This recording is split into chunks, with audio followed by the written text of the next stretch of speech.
We started the, I'm just going to start the recording now just for the hell of it. okay. Does anyone know what the call-in information is for this meeting? I know I've asked this before previously. Seems like when I see the meeting announcements, I never see that info included. It's not on the registration page. Oh, Omar, do you know that? Give me 1 second. I would have to go, 1 second. I'd have to go into my emails. The email might have the call-in info. Otherwise, that's something on Karen's end when she creates the meeting, what information she shares. So she may have to share that. Where's my emails? Mr. Secretary, I actually just shared it in the group chat. Thank you, Ms. McMaster. I sound like Tim. I need to get my chat up. And That is correct, sir. Mhm. okay. Thank you. Okay. I think the issue is I don't give the Zoom registration thing. I don't give them my actual email address, and so they're not sending it to me because I don't want to get their spam. Basically, too much data harvesting and stuff. So if that's where it's being broadcast, then that explains why I'm not seeing it. I just looked on the lp.org site, by the way, and the party has a calendar, but it's not widely used or publicized, and there's no notice of tonight's meeting on there. I sent the secretary a note, although they probably won't get it and be able to turn that around fast enough to get it listed. But this is a problem. I mean, if even, platform committee members aren't necessarily seeing the full info, other people probably don't even know the meeting's happening. I think in the past, some other people have signed on and then they don't stick around very long. Yeah. Well, that's people's prerogative, but there may be people that would take part, whether for a full meeting or just part of a meeting. Sure. I think transparency behooves us to make sure we make that possible and that people know about it. Sure. Yeah, I'm looking at, it looks like nobody who's not on the committee or alternate is participating right now. And actually, Mr. Secretary, it's about 8:04. Why don't you call the roll? It looks like we've got plenty of people here to participate. Yeah. Give me just a moment here. I'm going to switch here because I was trying to do it ahead of time. Okay. I see Gary Alverstead. Is Mr. Brayman here? I don't see him. Ted Brown is here. Yes. Joe Brunghart. I don't see. Josh Chappell, I don't see. Matt Choco is here. Yep. Kobe Clark, I don't see. Sean Dempsey, I don't see. From New Hampshire. Ken Matz, I do see Ken on the list. Ken McMaster. I don't see Dustin Nana from Ohio. I am here. Mike Seebeck is present. Ashley Shade here? I haven't spoken to Ashley in a long time. She hasn't been to any of the meetings as far as I know. Yeah. Mary Swim, don't see her on the list. Curry Taylor's here. And Ms. Harlos is not present at the moment. So that gives us 10 primaries. And I'm just going to go quickly through the alternates here. I see Clayton here from Colorado. Don't see Jim Cavoli, Carolyn Cliff, Luke Enzer, Paul Grindle, Sean Hickman, Janae LeBlanc. Did I get that right? LeBlanc. And I am LeBlanc. here. Yes. I'm going to get it. Chris Lucchini's not here. Daniel's not here. Rachel Nix, I do see here. Star Child is here. Star Child will sit. So I think Star Child can participate, but I don't know about any of the other alternates there. Yeah, it'll just vote rather.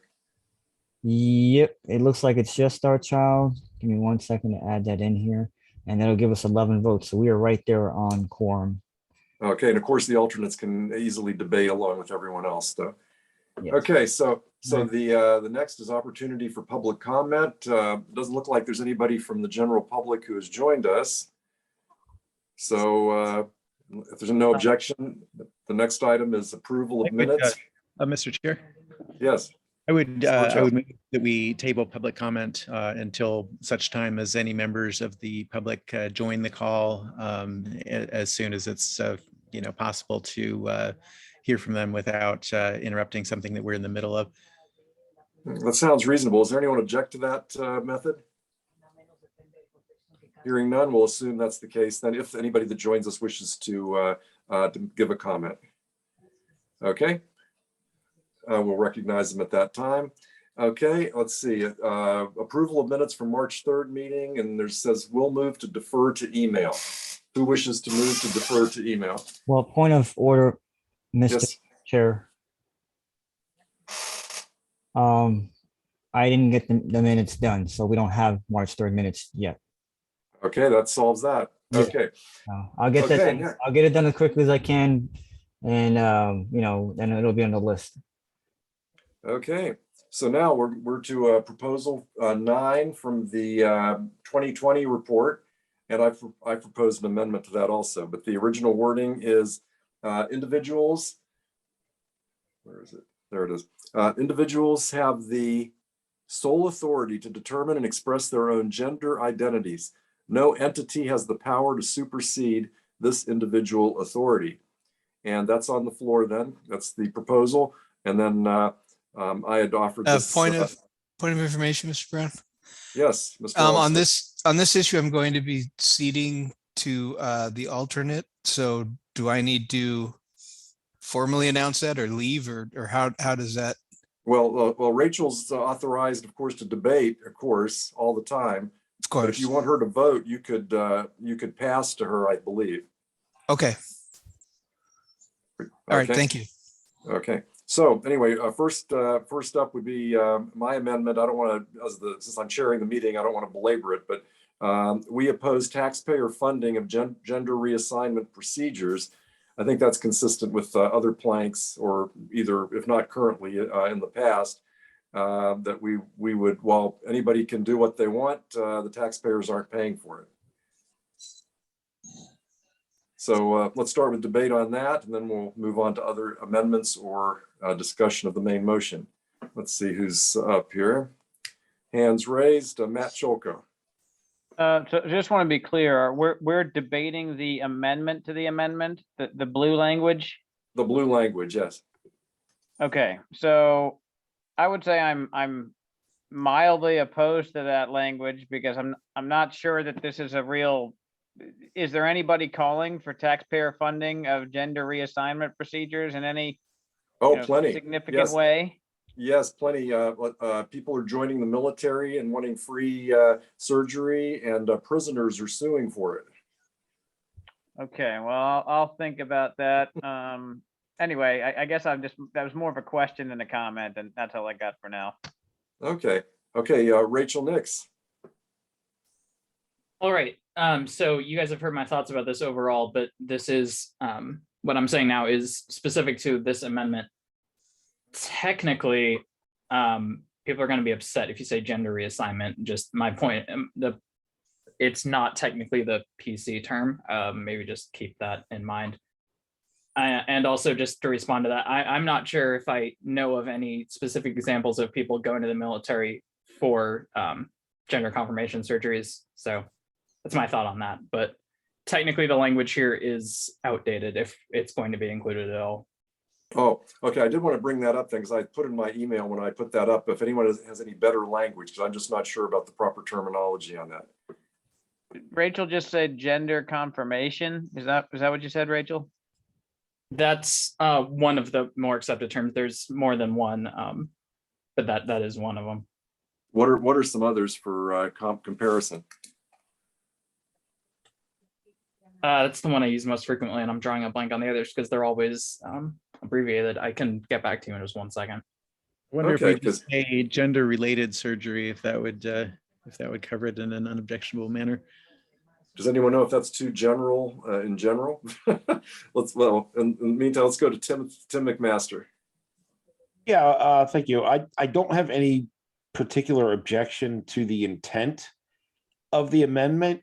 I just think that in general, as libertarians, we oppose taxpayer funding of any procedure. You know, whether it be this specific one, or to have your hair colored, or to have your car repainted. I don't know if this was maybe overkill to throw it in here. And I kind of defer also to Rachel next there as far as the specific wording of it. Yeah, so I'm not really speaking for or against, just kind of vocalizing some thoughts. Thank you. Okay, let's see. Anyone else wish to speak on the amendment? If not, I'd be glad to accept Curry Taylor. Yeah, just listening to what everyone was saying. What about gender? What was the word that was used? I can't even remember. Confirmation. No, the other one. I think Star Child said it. Gender related surgery. Gender related medical procedures. Oh, and I think that would cover it. But I won't move that because I don't want to get in the weeds here. Just want to. I think that would be the best way to say it. okay. Does anyone wish to move that? I've had some input on it. Okay. I think that we wouldn't want to necessarily refer just to gender-related procedures, because something like abortion could be described as a gender-related procedure. I think if we say gender-related surgery, that might cover it. I can't think of any other type of gender-related surgery offhand, but maybe someone else can. I don't know. Okay, let's see if anyone else wishes to speak on the subject. Oh, yes, Omar Requero. Thank you, Mr. Chair. So I'll speak to the main motion when we get there, but to the amendment right now, seeing as how there's a lot of confusion, I do appreciate the effort, Mr. Brown. And I said thank you on the list for doing, putting out language ahead of time. I'm going to oppose this because of all the reasons that have been stated. I think that this is just a good idea, not the right place for it. And I'm going to speak to the main motion later as to why, as to the issue with the main motion as well. But thank you. Okay, Matt Cholko. So I don't like the gender related language that's been tossed around for the reasons that Star Child just brought up. I think, I don't think we should do gender reassignment, assuming that we're in agreement that that's not the currently accepted proper terminology.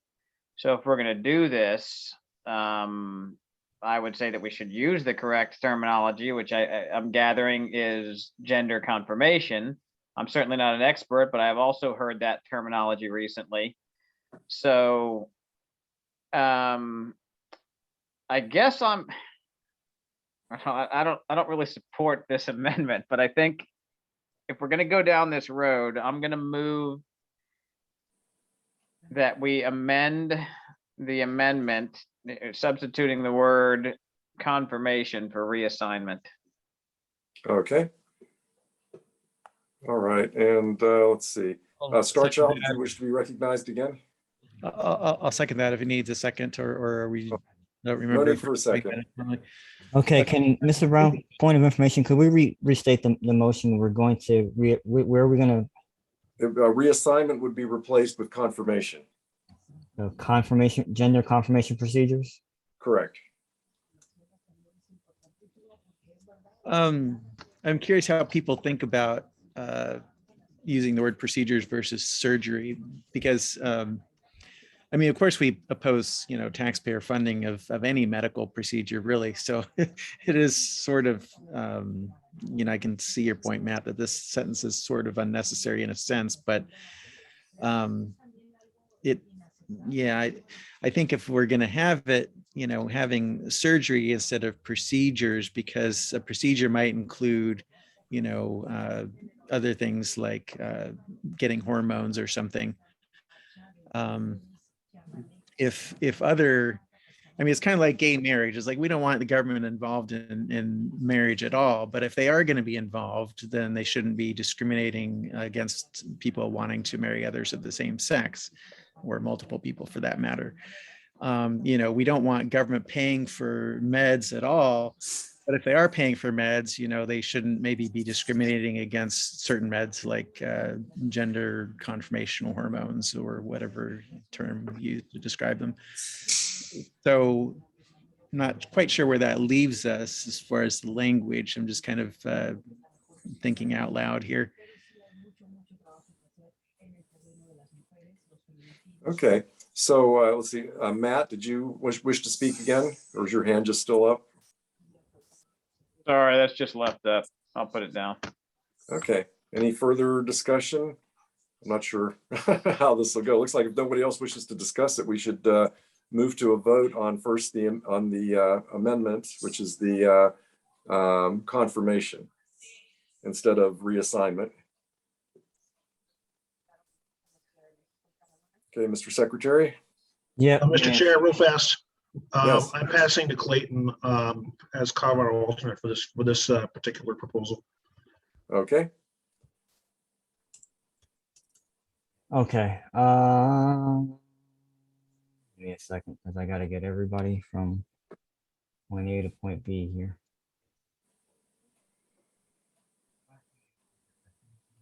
Mr.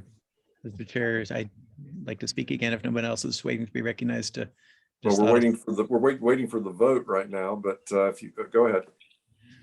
Yeah, the word taxpayer funding is maybe better stated as either coercive taxpayer funding or government funding. People as taxpayers are of course free to voluntarily fund gender confirmation procedures. We don't have a problem with that. There's also the money that's voluntarily solicited on tax forms, which currently I think they only allow it to be used for certain purposes, but there's like an optional charge that you can voluntarily donate on top of the taxes that you're paying to cover, I think, presidential elections or something like that. So that would be a form of taxpayer funding. It just wouldn't be coercive, which is the thing that we're opposed to. So I would suggest we say we oppose government funding of gender confirmation procedures. And then maybe we might want to also consider adding at the end, as we oppose government funding of other medical procedures or something like that. Okay, we can. You can be recognized for this after we resolve this First Amendment here. Yeah, Mr. Chair, I'm ready whenever you are. I had to update the thing here. Sorry. Okay, this is the vote on confirmation instead of reassignment. Yeah. Rachel Nix. Aye. Mark Raymond. It's not here, right? Okay, Matt Choco, Aye. Ken Matz, Oh, he's ceded to his alternate. No, that was, no, there is none in Illinois. Oh, sorry. I vote aye. Josh McHose,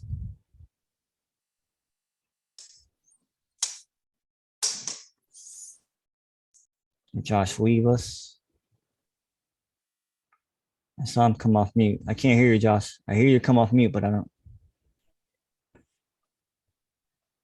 I'll come back to Josh. Tim McMaster.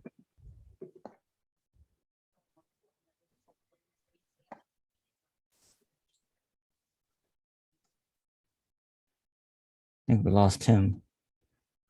He's on mute. Of course. There he He's is. muted. Sorry, couldn't find the mute button there. Yeah, I am voting in the affirmative. Yes.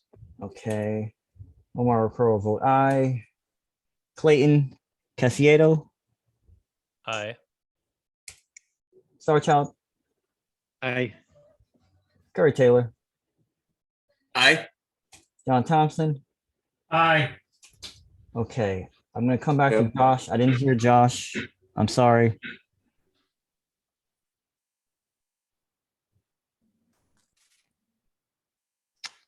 Maybe you could type it in later. Mr. Brown, we have I'll vote 9. aye. Yeah, I'll vote aye. Okay, let me switch screens here for just a moment because I had to switch the roll call sheet around. I have 9, well, now with you voting 10 in favor and no opposition, no express abstentions. Okay, and Josh McCose just voted aye and Yep. in chat there. I see it. So that'll bring us to 11. Okay. Josh right here. All right, that amendment passes. And Starchild, you're recognized to propose government instead of taxpayer, if you wish. Okay, if it's in order, I'd like to also combine it with the proposed change I wrote in the chat as far as the second sentence, which currently reads, "No entity has the power to supersede this individual authority." That saying that nobody has the power is factually false. They unfortunately do have the power, but they don't have the legitimacy to do it. So I was proposing no entity may legitimately supersede this individual authority.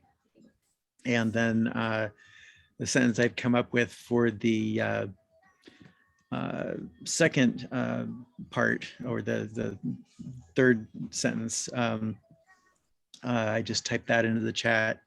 We oppose, actually, I misspoke there. Should be, we oppose government funding of confirmation surgery, comma, as we oppose government funding of other medical procedures, period. I think we should take those up separately. Point of information, But- Mr. Yes. Chair. Okay. Starchild, I appreciate, everything, but you said a million things. I don't know what the actual motion is. So what is the actual motion, Doing it please? separately, I'll do I guess the second sentence first. It's in the chat. It We says, oppose funding of such surgery as we oppose funding of other medical No, procedures. I screwed up. I should have said confirmation instead of such. I was thinking that was an additional sentence after the sentence about confirmation procedures, and then I realized that was actually the same sentence that I was trying to modify. But to do the other one first, I wrote, let me find it again here. No entity may legitimately supersede this individual authority. Okay, no entity may legitimately supersede this individual authority. As a replacement for the current second sentence that reads, no entity has the power to supersede this individual authority. Basically saying the same thing. I think just the way it's currently worded is factually incorrect. Okay, let's see about discussion on that. Carolyn Clift. Hi. First of all, I'm here and I'm the alternate for Alaska. I am opposed to that last line. We oppose taxpayer funding of gender confirmation procedures. I would like to add the phrase, unless they are necessitated for medical reasons. Okay, I'll have to rule that out of order temporarily because we just have an amendment on the previous sentence that was just proposed. So save that and we'll get to that next. I'm sorry, I put my hand up when, anyway, never mind. Oh, no, that's okay. Don't worry. I'll come back then. Don't Thanks. worry. And then everybody, please take your hands down once you're finished speaking. Starchild, did you wish to be recognized again on that? No, I'm sorry. I forgot to take my hand down. I'm gonna try to be better about that. We're already considering the first of my two proposed changes. Right. Okay, so it looks like there's nobody wishes to speak. So it sounds like people might be pretty happy with that wording. Actually, is there any objection to that may legitimately wording? Hearing none, that's adopted. Mr. Secretary. Okay, 1 second. And normally I'd ask for a roll call vote, but if nobody wishes to speak on it and no one objects, I think we're okay to go ahead with accepting that amendment, which is no entity may legitimately supersede this individual authority. Okay. 926. 926. Okay, and then let's go back to Carolyn then for her amendment on the last sentence, and then we'll come back to Starchild again. Okay, well, the phrase I'd like to add to that is a comma, and then unless necessitated for medical reasons. Okay. Not to engage in debate, but I would say that that sort of goes against other parts of our platform where we wouldn't pay for any procedures for anyone. I don't believe, but we can take that up Well, in debate. let me address that. Oh yeah, please discuss There your. is a discrimination problem when people are using government funding. Mhm. And so I would say that any procedure that is legal and necessitated for medical reasons should be, if the person is on Medicare or Medicaid or whatever, then they should not be discriminated against for needing, let's say, hormones or medication treatment. Okay, very There, well. there are legitimate reasons to give hormones and procedures to people that do not even consider themselves to be transgender. Okay, let's go to Mark Brayman. Yes, I'm concerned about this entire sentence still. I didn't get online until it took me a little extra time. I've been having some problems, medical problems of my own. I don't feel that this should be singled out in any way. There's no reason to single out these procedures in any way from any others. We already have a platform plank elsewhere that expresses our opinion about government funding of medical care. And I tend to agree with the speaker from Alaska that there are medically necessary reasons. In fact, I think that there is, I'm from a family of doctors. I have a nephew who is a surgeon. He would never engage in a gender confirmation procedure unless it was medically necessary. I don't think most doctors would ever consider that. This is a very conservative nephew, by the way. It makes no sense to me to add this phrase unless necessitated for medical reason. Frankly, it makes no sense to me to add any of this sentence. All gender confirmation procedures are considered medically necessary under current standards of medical care, and there's no reason to add this sentence at all. Okay, let's see. It looks like Starchild. Mr. Chair, I have a point of order. Oh, yes, your point. I just want to, two things, sorry. The language that Ms. Cliff wants to move is at the back end, right? Unless necessitated for medical reasons, right? Correct, yes. Okay. Technically, Josh is here. Josh is the primary. So she's moving this as an alternate. So we have to ask if a primary member would move it. I think she's okay. She just can't vote with the primary member is here. Okay. She's fine to participate, but just not vote when her primary is here. Okay. I'm just being technical. That's all. Okay, Starchild. Yeah. After listening to Mark, I think I actually agree with you, Mark, that we're better off dropping this entire sentence.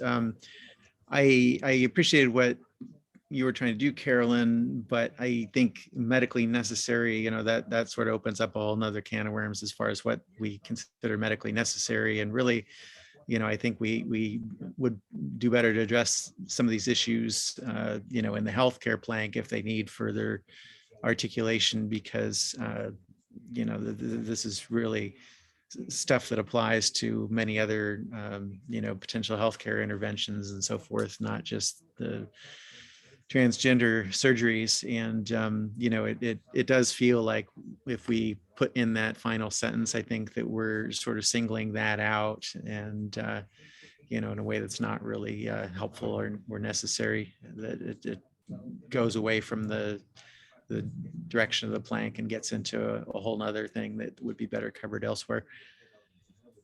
Okay, so it looks like no one else wishes to speak on this. Let's move to a vote on this amendment, which is to add unless necessitated for medical reasons. Mr. Secretary. And Okay. Point of order, Mr. Chair. Yes. Or I guess point of information.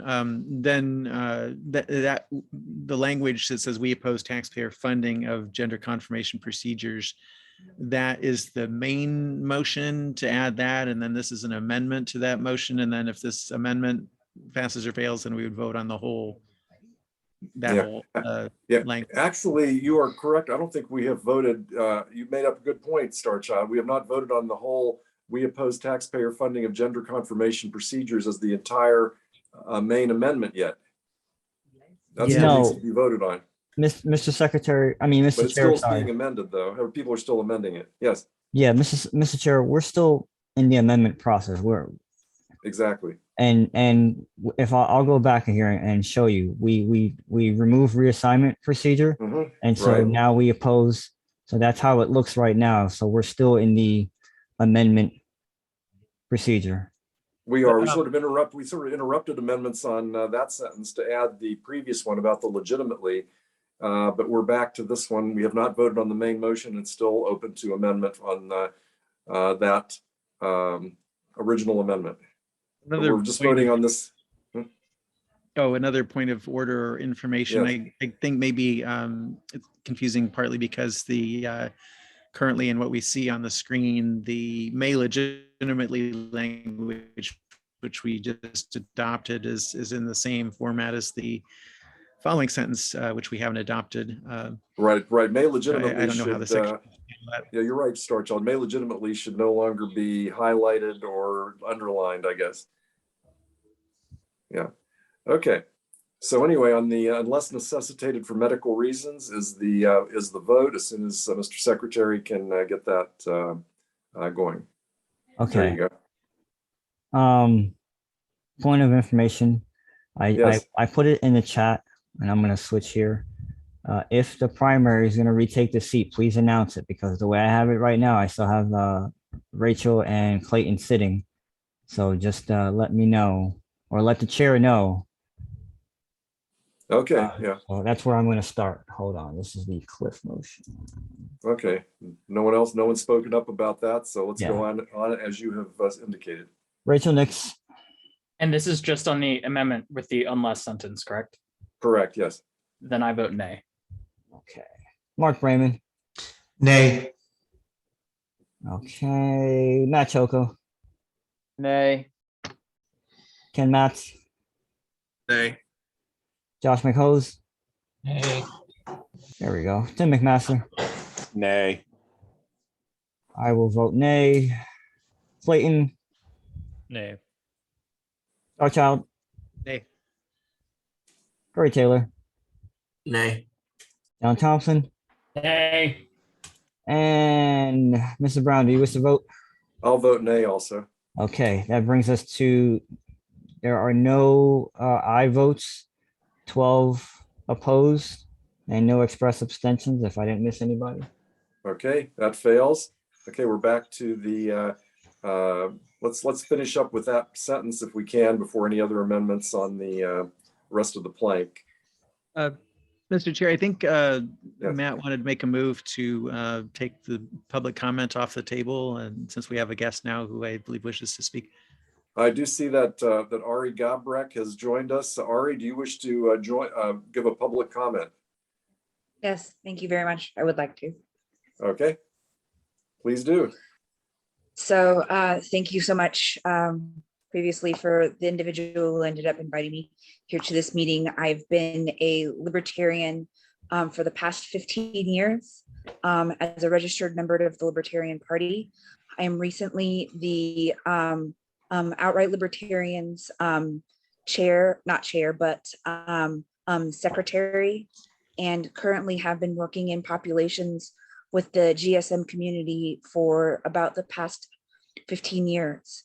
We are in a very important time to be able to adopt these sorts of planks, namely because we posit ourselves as the champions of freedom. Since the onset of our party, we have always been at the forefront of individual liberty. And as such, the adoption of these planks are going to separate us from the two old parties in ways that can really end up benefiting us. So I'm thanking the platform committee here today for taking this on as a vote to be able to put onto the party planks. And with this, I will yield to whoever needs to be able to speak after myself. Oh, and Ari, where are you from? I am from New Orleans, Louisiana. Third thing, I am also the PEC Parish Executive Committee's secretary for Orleans Parish. Very good. Thank you. Thank you for commenting. And let's move back joining to us. debate. And please say something in chat if you want to be recognized again. In my view, we shouldn't even require special recognition because people that don't have any obligation to be here and still, members take Our the time. child, I'm sorry, but we can't make up our own rules. Well, I think we could actually if we wanted to, maybe to some degree, but Well, let's not at the moment, but to be welcoming. Yeah, but Ari can comment in the chat, and someone else can bring that up. Point of information. Yes, Curry. May I ask a question to Ari? Yes. Sure, go ahead. Ari, when you were speaking about thanking us for putting out this topics of this time, were you specifically referring to this gender plank that we're working on right now? Yes. Thank you. I am a trans individual myself. Thank you. Okay. Further amendments on the, let's start with any further amendments on that last proposed sentence so we could dispose of that one way or the other. Let's see here. No one wishes to speak on that. Let's move to a vote on the amendment, which is we oppose taxpayer funding of gender confirmation procedures. As soon as Mr. Secretary is ready. You have information, Mr. Chair? Yes, Starchild. So I think we were one deep in an amendment for unless necessitated for medical reasons. That was rejected. Oh, we did vote to reject that already? Okay. Exactly. So we're back just to that main sentence, which was only amended previously to change to confirmation. Okay. So the sentence is, we oppose taxpayer funding of gender confirmation procedures. And so we'll vote on that amendment, whether to add that sentence to the proposed plank.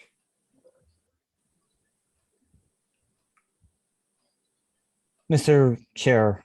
Yes. Okay. We're voting on the last sentence is what you're saying? Correct. Yes. As amended with the confirmation in it.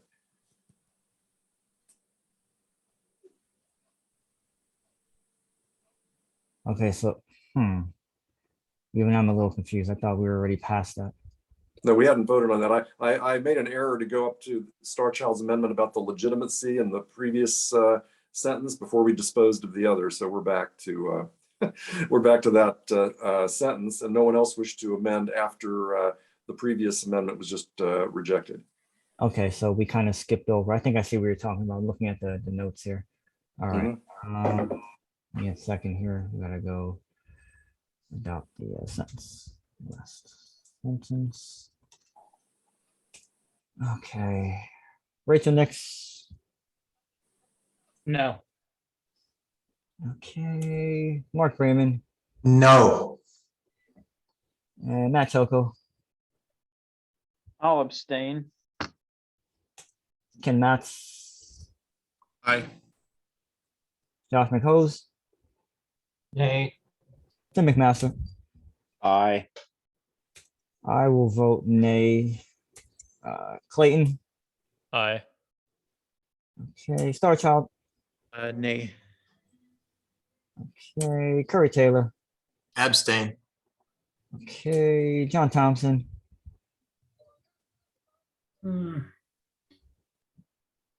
Abstain. Okay. Mr. Brown, do you wish to vote? Yes, I'll vote aye. Okay. With your aye vote, I hope I didn't miss anyone. We have 4 in favor, 5 opposed, 3 express abstentions. Okay, it fails. Back to the main motion as amended with the legitimacy. So the proposed new sentence is not adopted. So we're back to the proposal being individuals have the sole authority to determine and express their own gender identities. No entity may legitimately supersede this individual authority. Debate on that or any amendments. Okay, so as a point of information, we're back to just the actual proposal, the language. Exactly, with that one amendment with the may legitimately. Ah, that we already passed. okay. Okay, Rachel. I think we just strike. All right. So I said most of this in the email, but I felt like I should speak to it since we did move this in order to have me available for the meeting. And I do want to thank this committee for doing that and allowing me the opportunity to be in this meeting. So as I stated, I think everything we're saying in here is already in our platform. There's no difference in an individual and a transgender individual. We already have in our platform that we don't believe that any entity has the power to determine your lifestyle, your way of life, anything like that. And although I do appreciate and to a certain extent agree with the things that our guest said, there are a lot of different groups of people who are discriminated against in everyday life. And if we had a specific platform plank for each and every one of them, this would go on forever. I think the best part about our ideology is that we believe that all individuals are given the same basic freedoms, the basic rights, no different than anyone else. And I don't think this is necessary. I don't see myself as something as a trans person. I don't see myself as anything other than an individual with all these rights that are in there. And in the email, I don't want to read this whole thing all over again, but we already have numerous platforms that address most aspects of the transgender struggle for lack of a better term off the top of my head right now. So I would urge that the committee votes no on this.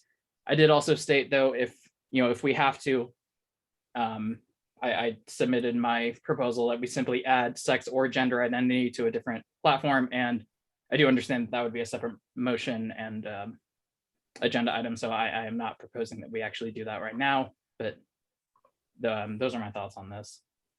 Okay, thank you. Omar. Thank you, Mr. Chair. So I was going to probably make some of the same points that Rachel did, and I thank Rachel for that. I've taken a lot of time to think about this because, as we mentioned before, there was a group of members from, I guess, Outright last term that came to us, and that was probably one of our biggest meetings where we had a number of guests, and they all had concerns about different things, and they were the ones that brought this language to us. And the more I think about it, the more I feel like that we could put this somewhere else. I have language to amend 1.4, which I'm going to post on the list, which is right here. But we can't append 1.4. We can't add this language to 1.4 right now. That would be out of order. It's outside the scope of notice. So, but I'll do that on the list, and we'll get the conversation started as to where we think this language, or if we can strengthen another plank, because the concerns that that community and the LP has are legitimate, and we may need to address it just a little bit more firmly somewhere else in the platform. So I'm going to vote this down for the reason that I want to bring something up and on the list so that we can again re-strengthen our platform somewhere else to bring this point, to bring this point home. Okay, Curry Taylor. Okay, so I'm not going to repeat some of the things that Omar said, but I was going to say something similar, although taking in a different direction. There were a lot of people that came to us at that meeting in 2020 when we formulated this language, and there were almost every one of that, all of them I can remember, wanted us to go ahead and do this. They were very supportive of us creating this new plank for gender autonomy, and as a matter of fact, in all my other conversations with libertarian members of the trans community, they kind of had the same, feeling about it. As a matter of fact, not to pick on Rachel at all, as I respect her quite a bit, but that's the only opinion, and I completely understand her opinion, 100%. Individuals are individuals, but that's the only.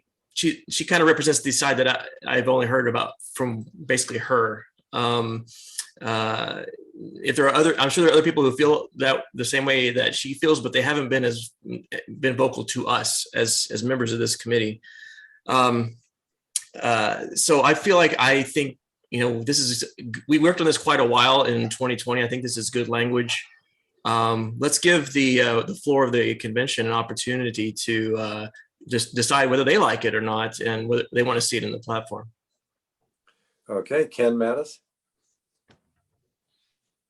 I'm looking at the minority report from the 2020 proposal, and I strongly agree with that. And I would make a motion, if it's in order, to sponsor that language, that we just have the first sentence beginning with individuals have, and then it ends at their own gender identities. Make the proposed plan condition just that one sentence, as the minority report says. I would say if you want to make that proposal, it'd be easier if you just move to delete the second sentence. Is it in order to make that motion at this time? Yes, it is. I so move. Okay. So the motion now is to delete the second sentence, which says no entity may legitimately supersede this individual authority. So please only put have your hands up now if you want to speak to that. And then we'll get back to you if you want to speak on the main motion afterwards. Okay, let's see. People are dropping off. Okay, Rachel. Sorry, is this, if we're moving on to an amendment, then I don't have anything to say. I'm speaking to the main. Okay, Starchild. Yeah, I'll speak against the amendment, although I agree with Curry and I forget who else it was just saying that maybe we should address this in another part of the platform. I don't know that it really fits under 1.4 because that's personal relationships, but I think with all the controversy around trans rights and everything right now, having a good, strong statement, on that, saying that is specifically, an individual matter, I think is important. And addressing gender identity in general, I think is important. We want to reach out to as many different constituencies as possible and make it clear that, we recognize their individual issues as legitimate and stand with them for freedom. Not every member of the general public, I think, is going to be as cognizant as libertarians generally are of the implications of broad statements in favor of freedom. I think we need to get down to the particular level. I think taking the second sentence out would weaken this plank. I'd rather just pass the plank and then amend it or put it somewhere else or something if we come up with a better way to organize the subject matter. I would favor having it be part of a broader plank on transhumanism, as I mentioned on email, but I would encourage people not to delete the second sentence. I think that would leave it weak and also just unnecessarily brief, like it should be somewhere else. If we're going to have a freestanding plank on this, I think the second sentence is important to have in there. Okay, John Thompson. Yes, thank you. I don't see what the second sentence adds. It adds no new information. It's completely superfluous. I don't see how it reinforces the main. All we're saying is individuals have sole authority. Restating what sole authority means just doesn't add sufficient value for there to be an entire sentence. So I would support this amendment. Thank you. Okay, Matt Cholko. Yeah, John pretty much just said it. I mean, the second sentence just restates the first sentence in different words. If individuals have the sole authority, then yeah, no shit. No entity may legitimately supersede that authority because we just said that individuals have the sole authority. So I think I like the amendment. I'm think about it a little bit more, but I'm leaning to voting yes to strike that second sentence. Okay, it looks like no one else wishes to speak on this amendment. Let's, Mr. Secretary, let's move to a vote on the amendment to delete that sentence.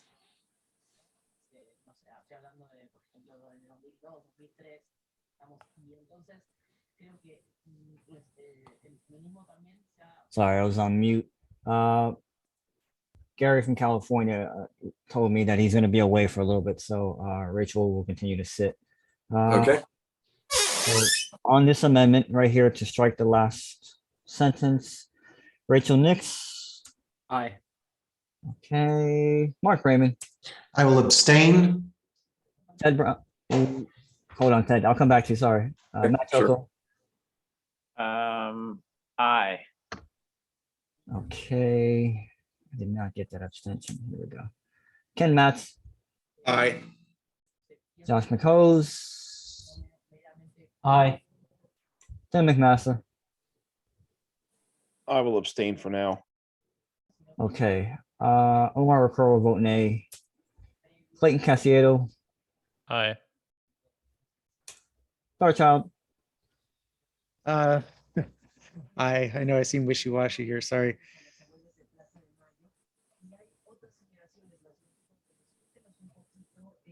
do you want to vote Starchild? Yes, I'm voting aye after listening to John and Curry. I think it does essentially say the same thing as the first sentence. Barry Taylor, I'm gonna abstain. John Thompson, Aye. and okay, let's switch here. Let me switch here. Mr. Brown, we have, Yeah, I'll abstain on this one. okay. With your abstention, we are 7 in favor, 1 opposed, and 4 express abstentions.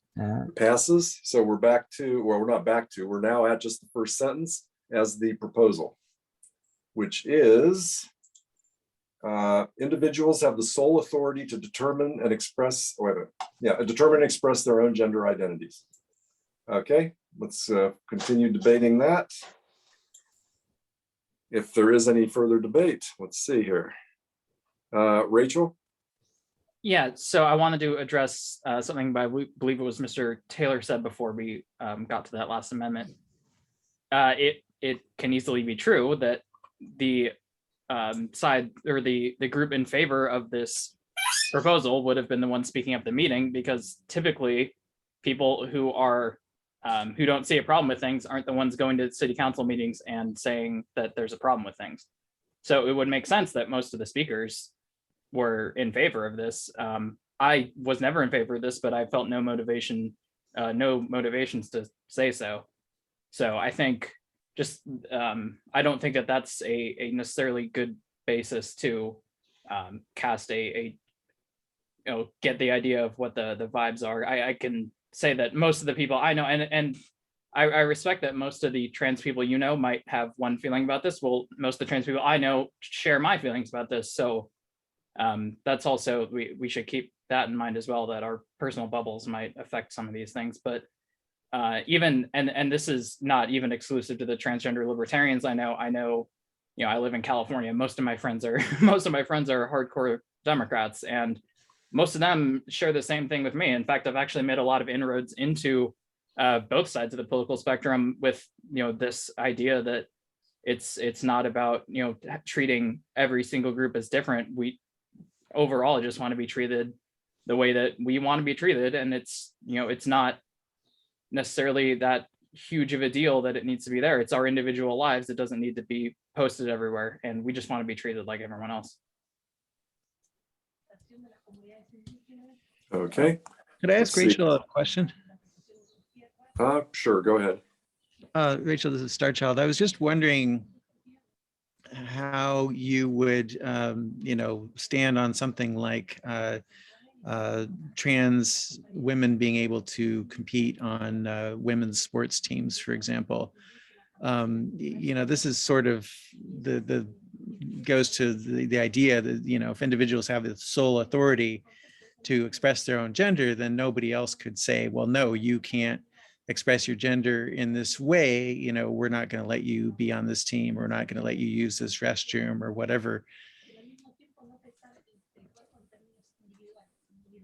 I think that's a complicated answer, and it's not necessarily what we're voting on right now. I think that falls underneath, and I apologize, I'm a little distracted. I am caretaking at the same time, and I have to keep an eye out or keep an ear open for when people in the next room are needing help. That would fall, would we say that the government has any authority to, make the rules about any sport? There's sure the issue of trans people, sorry, again, distracted. there's the issue of trans people competing in sports. Well, I would have also an issue with the government saying that certain Mexican boys can't play on the baseball team or whatever. Just to pick something at random. We don't believe that governments or institutions have any sort of those authorities. So I don't think that that's really a separate question than something that's already in our ideology and in our platform. Okay, thank you. Let's go to Clayton Casiato. Thank you, Mr. Chair. So I'm looking at the language under 1.4 personal relationships. And, there it talks about the government treatment of individuals, which I think directly speaks to libertarian issues. This proposal, on the other hand, is very broad. I think it's extra libertarian and gets to the question of thin versus thick libertarianism. I view this as a cultural question. It's not really a libertarian question at all, right? There are like businesses that could choose to not do business with certain racial people or whatever, and as people, we may be opposed to that, but that in and of itself is not a libertarian question. So I'm currently opposed to this plank. I don't see it makes a statement, and that's fine, but I don't think it has anything to do with libertarianism, the specific political philosophy. Okay, Mark Brayman. I tend to disagree with the immediately preceding speaker and with Rachel, that this is just one more aspect of freedom. I mean, let's imagine what would happen if we said that we derive from the same freedoms that we express in our philosophy. We derive the right to determine and express our own racial identity. Does that mean we support Rachel Dolezal in being able to, present herself as African American? I don't think that's an intrinsic part of the libertarian philosophy. I don't think most people would necessarily read that right now into the libertarian philosophy. So I don't think people would necessarily read into the libertarian philosophy that people, without this statement, I don't think people would read that they have the right already to determine and express their gender identities. I think it's valuable to say that, people have the sole authority, individuals have the sole authority to determine and express their religious identities. And likewise, I think it's important to state that, like a religious identity, but unlike a racial identity, unlike a national identity, we individuals have the sole authority to determine and express gender identity. They don't have the sole right to express their national origin. They don't have the sole authority to determine and express their citizenship, but they do have the sole authority to express their own gender identity. So I like this plank. I think it's important that we state it. Okay, John Thompson. Yes, originally I was on the opposition. I thought that this plank was covered in other places, as Rachel had eloquently argued. But I think we may have gaps. Clearly, a person's sexual orientation and their gender are separate things, and we understand that. So perhaps the language that we have is not covering this piece enough. It is why Outright and other groups have brought the language to us over this term and the previous term.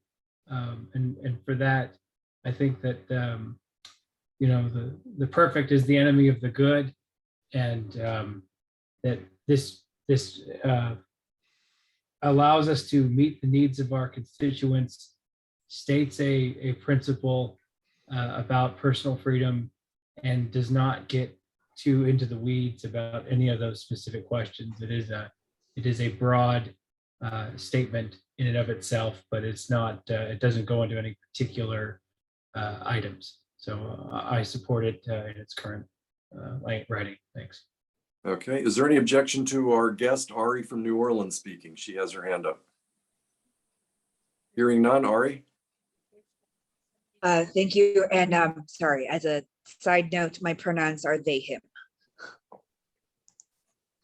Right now, I actually really do believe that this is necessary, because the fight against the state that we are having is directly affecting not just the TGNC community, but also tangential communities within the United States. We as libertarians understand the far-reaching consequences of attacks on autonomy, in particular with medical autonomy and other forms of that. I think the inclusion of this can help strengthen and broaden what we have in our statements of principles, as well as the plank, because when you discriminate against one group, you're more than likely to want to do that to others. And we're about freedom, especially the freedom to express things and be the individuals who we need to be. So if anything, this is going to be an expansion of what we already have and the excellent planks and things that we have as libertarians. Okay, thank you. It looks like everybody has spoken who wishes to, and please take your hands down unless you wish to speak again. Okay, doesn't look like it. Okay, good. Okay, it looks like no one else wishes to speak. Let's move to a vote, Mr. Secretary, on the main motion, which is individuals have the sole authority to determine and express their own gender identities. Okay. Rachel Nix.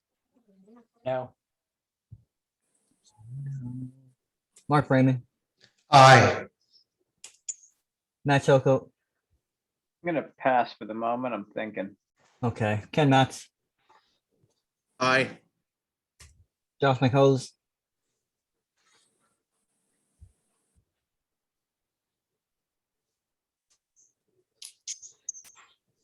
Aye. There we go. Tim McMaster. Reluctant no. Omar Rakura will vote nay. Clayton Casiedo. Nay. Okay. Star Child. Aye. And I'll vote aye also. 1 second. Curry Taylor. Aye. John Thompson. Aye. Okay. And now let me do the switch over so everyone can read and see. Mr. Brown, you wish to vote aye, is that correct? Yeah, sorry, I was out of order there. No, it's okay. It's okay. I had a moment there. So I did Matt Choco, we gotta come back to you. I did miss somebody. I guess I'll go ahead and vote aye as well. Okay. That brings us to 8-4, no express abstentions if I didn't miss anyone. Okay, the motion passes. Okay. All right, now for something completely different. Let's move on to corporations here. Okay, the next item on the agenda, as proposed by Michael Seebeck and postponed, and now the second item of business. Now, Mr. Secretary, where are we on this? It looks like there are two proposals on this. Are either of these on the floor, or are these amendments, or I forget where we are on that? So it's proposal right here. It's proposal 11 and 14 that Mr. Seebeck proposed. He wanted to take the language of 14 and the language of 11 and combine them. They're the same plank. And here is the combined text, which I'm going to copy to the screen right now. That's where we were at that meeting. Okay, so the proposed language then is libertarians support free markets. We defend the right of individuals to form commercial enterprises based on voluntary association. We oppose all forms of government subsidies and bailouts to business, labor, or any other special interest. Government should not compete with private enterprise. We reject government charter of corporations. We call for a separation of business and state. So this is open to amendment or debate. Mr. Chair. No privilege. Star Child? I think it would be helpful. I realize it'd probably take a little bit longer for the secretary to get all this up, but for each of these proposals, if we could have the current platform language listed, and then also the majority and minority report language from 2020. Well, I believe it's the red part that's X'd out is the existing language where it says, libertarians support free markets. We defend the right of individuals to form corporations, cooperatives, and other types of entities.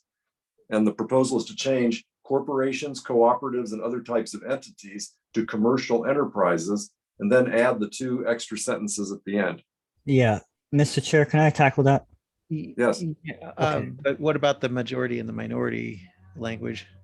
All And right. we're now, this was taken up as one George House, proposal. give me a moment, please. There was no minority report to proposal 11 or 14. And proposal 11 and 14 is right here. I have the language. I could show it to you. Just so that everyone understands, press proposal 11 right there and proposal 14 at the bottom here. Just so everyone understands, if this motion were to fail, we go back to proposal 11 because that's where we were. We were at adopting proposal 11 when Mr. Seebeck said, "Hey, let's combine 11 and 14," and that's where we are from the February, I think, 20th meeting or the February 10th meeting. I think we pushed this back 2 meetings now. So Right. So there's proposal 11 and proposal 14. And I'm looking at the off screen, I'm looking at the report. There is no minority report for 14 Okay. or 11 because the minority reports come right after each proposal. And after 11 is 12 and after 14 is 15. Okay, It's hard to thank keep you, track of all Mr. these. Secretary. So proposal 11 was the adding of the 2 sentences, and proposal 14 was the changing of the wording earlier, and now they're together, as the Secretary said. So let's let Michael Seebeck speak to his motion here, since he is the one that has proposed the language or proposed combining them. Okay, first of all, I'm back in here. Thank you, Clayton, for covering. I only moved to put them together because when I looked at the 2 proposals, while they're both on the same plank, there's really no conflict between the 2. So rather than try to have 2 separate proposals that could wind up causing confusion, it made sense to me to just put them both together and weigh them out together and make it simpler. Okay, I guess I would like to ask the body a question, and that would be if there was no government charter of corporations, would there be would there be an economic, or shall we say, consequence of that to the corporations, such as various legal protections and all? I'm just asking here. I certainly hope there would be. That would be the point of ending that artificial liability limit that is a government chartered corporation. All right. Okay, Matt, your hand was up anyway. Would you wish to speak on this as well? I actually, yeah, my hand is up because I'm all this talk about combining things and whatever. I'm confused about what we're dealing with. We're dealing with this language that's in front of me right here. Nothing else. There's no impact of what happens with this language. Doesn't impact another proposal or anything like that. Is that accurate? Right. There's 2 proposals together, but they're both with the same plank. That's why they were put together. So the proposal is to put them together. So there's only one. I guess I still don't understand what we're doing. We're voting to combine 2 proposals. Well, no. Both proposals are on the floor at the same time. So amendments are welcome, or discussion on the whole proposal on both of them is welcome at the same time, or any amendments to either part of that is welcome at this time. But I'm saying there's nothing that we do here impacts something else that's not currently on the screen. Is that correct? That's correct. Yes. Okay. Thank you. Okay. Let's check for other people wishing to speak. Mr. Chair. Oh, there aren't. Yes, Mr. Secretary. I'm trying to put my hand up, but I got so much going on here. I'm sorry. I like this idea by Mr. Seebeck. I am wondering though what happens to proposal 14 when we get there, because technically we're on proposal 11. I guess maybe Ms. Harless will give us some guidance on that. So while we're at it, Skip it. I'd say we're done with it since we're combining them. I guess, right? So while we're at it, I figured that's kind of what my thought process is. I remember we had some discussion on the we reject government charter section last year, and it's got me thinking, and I think I'll just try this. I would like to move to strike that sentence. We reject government charter of corporations. And then the last sentence we just read, we call for separation of business and state. So I'll get that. Yes. Please speak to your motion. Yeah, I think it's just cleaner that way. And you can have debates about whether the government should give charters or not give charters, or how freedom of association should work. And et cetera, et cetera, et cetera. And I also think that we kind of mention it in the beginning when we say we support free markets, we defend the right of individuals to form commercial enterprises. So that pretty much says what we're trying to say. So that sentence is kind of redundant. And we finished it off with an exclamation point by saying we call for the separation of business and state, which I love. Okay, Mark Brayman. Yes, I think that this proposal shows libertarians at their least practical. I brought this up before that for-profit corporations are by far and away not the only corporations in our system. There are nonprofit corporations, and the changes that are proposed here leave the status of those nonprofit corporations completely up in the air. Those include religious corporations, charities, which we have said that we support and want to make an effort to promote. What does it do to a charity to say that that charity should no longer be granted, the officers of that charity should no longer be granted freedom from liability for activities undertaken for charitable purposes? There may be certainly reasons to think about better regulation of limited liability, both for charitable corporations and for-profit corporations. But I think the idea of entirely getting rid of the concept of a corporation is potentially very damaging socially. They were important inventions of the late Middle Ages, or actually the early modern era, and they have done an awful lot to create our modern society. I think it's socially, it's anti-historical. It just completely eliminates a lot of the institutions that have helped to create our actual freedoms. Thank you. Okay, thank you. And let's see, Curry Taylor. Yeah, to talk a little bit about what Mark just said. I work for a corporation, and I think some other people on this committee do as well. And I don't, necessarily think that what we're trying to say here is that there should be no large businesses, or there should be no private corporations, or there should be no corporations which are established with some rules and such to that nature. It's specifically government charter of corporations in and of itself that we're talking about here. And the heading of this plank is marketplace freedom.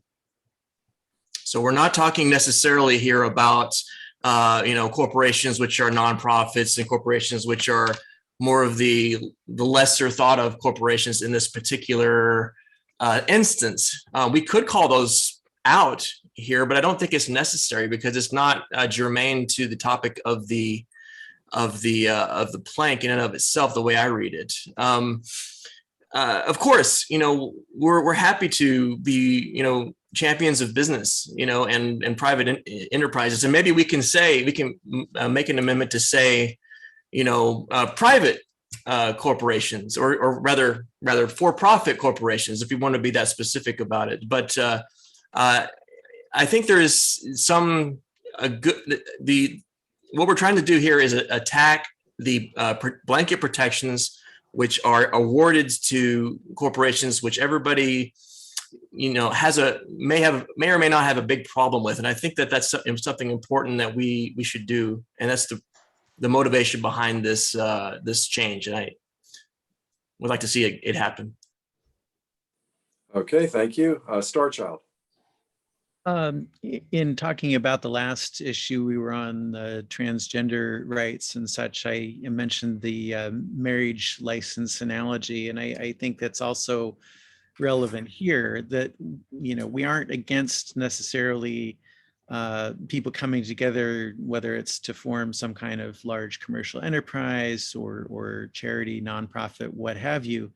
But we are opposed to government licensing these things or chartering them and creating special privileges that go along with those charters. I think that in the absence of government chartering these kinds of organizations and establishing things like limited liability, which seems to me like really the major one that we're trying to get at here, there would be things like insurance for people joining these organizations against getting sued. The insurer might want to know things like, okay, well, how involved in the finances of this organization are you going to be in your role? How much responsibility are you going to have over the decisions of the organization, this kind of thing. And based on that, come up with premiums to charge people to insure them against any possible lawsuits for the actions of the organization, that they might have a role or liability for as an individual. There could be market ways of handling these things. But yeah, I think we should get government out of the business, call for separation of business and state, but specifically these privileges like limited liability, it's not clear that the market would come up with something like that or exactly what the market would do in the absence of government, but I think we want to find out. We don't want enforced rules, based on criminalizing people who don't comply with them and funding their oversight and regulation with taxpayer controls and all this. I don't think that is going to mean that all large cooperative enterprises, whether commercial or non-commercial, would be eliminated, although I think they might be less common and tend to be smaller than they are now on average. But I think we should be careful to distinguish between the two. We're not saying get rid of any kind of enterprise like this. We're saying government should stay out of it to the extent that they are involved. In the meantime, there should be a level playing field for everybody. I see that as kind of the goal here. So I tend to like Mike Seebeck's language. I mean, I think there's room for improvement. I mentioned in the chat something about, replacing one sentence with "we reject government chartering corporations or granting special privileges like limited liability." I think it'd be useful to specifically mention limited liability, but I support the general thrust of this. It ain't my language. I just said put them together to talk about it. Okay, well, it looks like nobody else wishes to speak, so let's move to a vote on that amendment to remove the sentence, "we reject government charter of corporations." Mr. Secretary. Okay. Make sure. Okay, I'm not on mute. Rachel Nix. Aye. Come on. There we go. My vote is to remove the sentence, correct, Mr. Chair? Correct. Thank you. Mark Raymond. Aye. Matt Choco. Nay. And Matt. Aye. Josh McHose. Aye. Okay, Tim McMaster. Aye. Omar Recur will vote aye. Mike Seebeck. Abstain. Star Child. I will vote nay. Corey Taylor. Nay. John Thompson. Aye. And let me come back to Mr. Brown. Do you wish to vote? Where are we? Yes, I'll vote aye. Okay. Mr. Brown votes aye. That would make it 8 in favor, 3 opposed, 1 express abstention. Okay, motion passes. We're now back to the main motion here, which is to add the one sentence, "we call for a separation of business and state," and to change the current wording to "commercial enterprises." Mr. Brown. Any further? I'm sorry. Okay, any further debate? Let's Mr. see. Brown, I have a point of information that I just want to pass on to everyone. Sure, go ahead. So this is, and I'll get it on the screen right now. My last amendment, I should have said something, was the second level of amendments. So we're still at the first level of amendments. This next vote, if we don't go any further, is to say that, yes, we want to combine 11 and 14, just so everyone knows where we are. That's still where we are. We're still in the should we combine the two phase. Well, I mean, based on what we're doing here, I would have to rule that if we pass these two changes, together, we've done that. So, and that would be the end of this, of that particular 11 and 14 discussion. Okay, further debate. Starchild. Yeah, I would like to move adding the sentence that I just put into chat since we rejected the other one.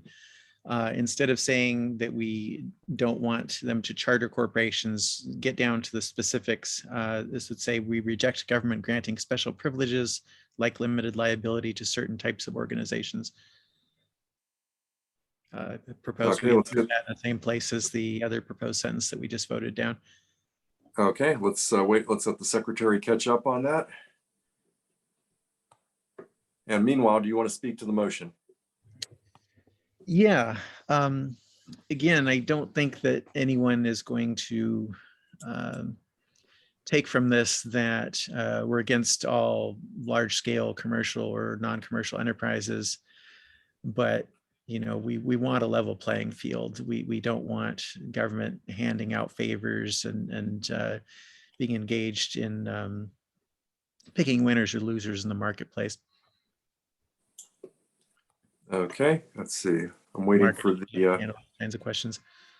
okay, I'm waiting for the new wording up so we can there we go. There we go. Okay. Okay, so it's we reject government granting special privileges like limited liability to certain types of organizations. Okay, Mark Brayman. I still think that this wording shows perhaps an incorrect understanding of what the limited liability means. It's and I'm not an attorney, but people can correct me. I've been on the boards of several nonprofit organizations. What limited liability in general means is that the individuals who are on boards of corporations, the individuals who own stock in corporations, cannot be sued as individuals, only the corporation itself. So the corporation itself doesn't receive any special treatment. The corporation can still be sued just as any individual can be sued for all of its misdeeds. The limitation on liability is just that that corporation is then separated from the individuals who participate in its governance. Now, there may be problems with that concept of liability, but to call it a privilege granted to a corporation is a little bit confusing. It's a privilege granted to the board members, to the individuals who own it. It's not a privilege granted to the corporation. Thank you. Okay, and just a point, let me point out, so I'm an insurance adjuster and familiar with the insurance industry, and Lloyd's of London operates just in the opposite fashion, where people who are called names take on particular types of claims business. Like in the old days, it was like they took on the insuring of a particular ship that was going to cross the Atlantic or something, and if the ship sunk, these people, these individual names were personally responsible for paying the claim. So that operates at a different, that's what it sounds like you might have if you don't have the corporate or LLC protection for the individual names. Now, the names of Lloyd's chose that, but stockholders, for example, in Apple, for example, haven't chosen that. Okay, let's see, Matt Cholko. Thank you. So I just wanted to point out just one relatively common but generic example of how limited liability of corporations and LLCs as well, and similar entities, how these impact the real, in everyday life. So there are tons, thousands, I think millions of very small businesses, sometimes 1, 2, 3 people, sometimes entities that are set up for no other purpose but to borrow money to buy stuff and protect the real owner of that company from having to pay back that loan for any number of reasons. So there's tons of that impact. And even in people that aren't setting those businesses up specifically for that purpose, businesses that are actually doing things, people are driving company cars, the companies are buying them houses, and they're protected from having to pay the loans back by this business entity. And that's in my experience, that's the vast majority of the liability protection that is happening from corporations and LLCs. It's not keeping board members from paying back the publicly traded companies' loans. They're protecting little tiny small businesses and shell companies from essentially stealing from their creditors. Okay, Clayton Cassiato. Thank you. I just had a comment. We could probably, I think we could potentially make this sentence a little smoother if we were to get rid of the phrase certain types of. So it would read, we reject government granting special privileges like limited liability of organizations. I do realize why that's there. It's probably to differentiate something like a sole proprietorship versus an LLC, but I'm not sure it's necessary. So someone may want to consider moving that. So you don't wish to move that? As a alternate, I don't believe I can, and even if I could, I wouldn't. I'll leave it up to the rest of the body. Okay, yeah, I ruled earlier that you could, but you wouldn't be able to vote on it. So if you wanted to, you could propose it. But let's move on to further debate. Just a second here. I've lost my. Oops. Hold on. Hold on. Here we go. Okay, Starchild. My hand was up from earlier, excuse me. Okay, so there's no further people seeking to debate the amendment, which is to add the language, we reject government granting special privileges like limited liability to certain types of organizations. Mr. Secretary, let's move to a vote on that. Okay, Rachel next. Pass. Okay, Mark Raymond. Nay. Ted Brown. No, sorry, Mr. Brown. Matt Choco. Pass. Okay, Ken Matz. Aye. Josh McHose. Aye. Tim McMaster. Nay. Omar Rakuro will vote nay. Mike Seebeck. Pass for a moment, please. Starchild. Aye. Curry Taylor. Aye. John Thompson. Nay. Okay, I'm going to put this on the screen. This is a close one.